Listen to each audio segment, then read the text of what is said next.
Alright guys, I'm going to help you quick learn how to put a photo onto here, okay? So right down here you can click this plus sign and then this will pop up. You have a couple options. One, you can click on your camera and the camera will pop up. Hey! Right? And you can just kind of like lay down and take your picture of you and your creation. If something pops up right over here at the top that says, do you want to allow camera access? You have to say yes. Okay?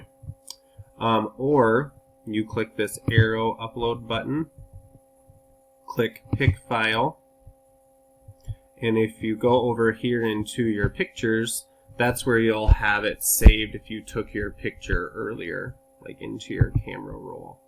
Here you can see all of Rory's videos and stuff we've been making.